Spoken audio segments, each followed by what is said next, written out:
The rise of the Velvet Underground. In the mid-1960s, while America was falling in love with peace, optimism, and pop harmony, something darker was taking shape in New York City. It didn't sound like the Beatles. It didn't feel like flower power. It was called the Velvet Underground, and it would quietly change music forever. Origins: Lou Reed and John Cale.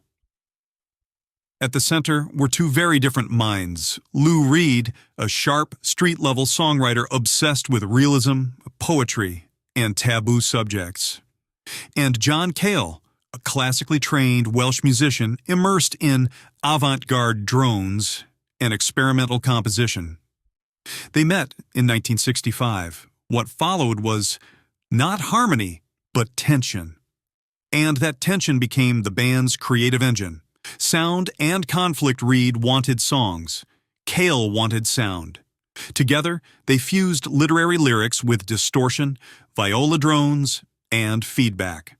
Songs about addiction, desire, alienation, things rock music wasn't supposed to talk about. Their music wasn't designed to please.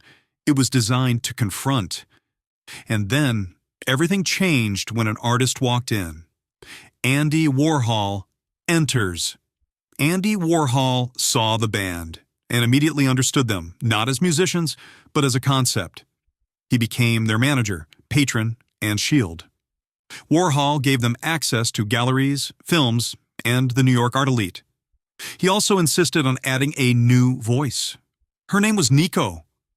Nico and the Inner Fracture. Nico's voice was deep, detached, and emotionally opaque. She didn't blend in. She hovered above the music. Lou Reed resented her presence.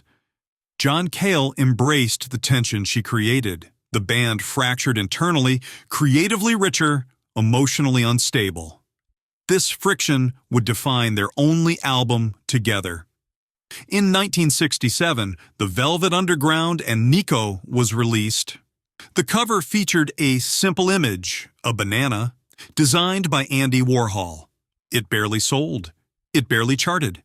But it introduced a new idea, that rock music could be art, provocation, and documentation all at once. Soon after, Reed and Cale split. The tension finally too much. The band would never be the same, but their influence was just beginning. Punk, new wave, alternative, indie, all would trace their DNA back to this moment.